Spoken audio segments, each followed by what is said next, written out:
حج کے ارکان کے بارے میں ذکر کرنا چاہوں گا۔ حج کے 3 ارکان ہیں، یا جنہیں کہا جاتا ہے حج کے 3 فرائض ہیں۔ پہلے نمبر پر احرام باندھنا، یعنی حج کی نیت کر لینا، حج کی نیت کر کے احرام باندھے گا۔ پھر دوسرے نمبر پر میدان عرفات کے اندر وقوف ہے، ٹھہرنا ہے۔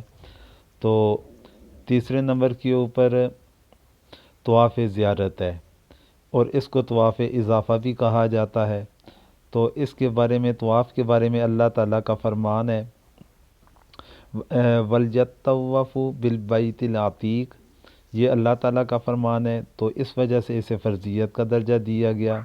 پھر وقوف عرفہ کے بارے میں حضور اکرم صلی اللہ علیہ وسلم کا فرمان ہے الحج عرفہ من جاء لیلۃ جمع قبل طلوع الفجر فقد ادرک الحج۔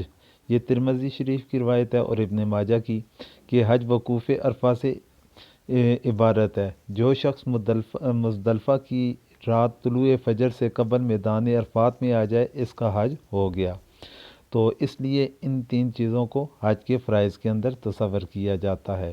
جن حضرات نے چینل سبسکرائب نہیں کیا، برائے مہربانی کر لیں۔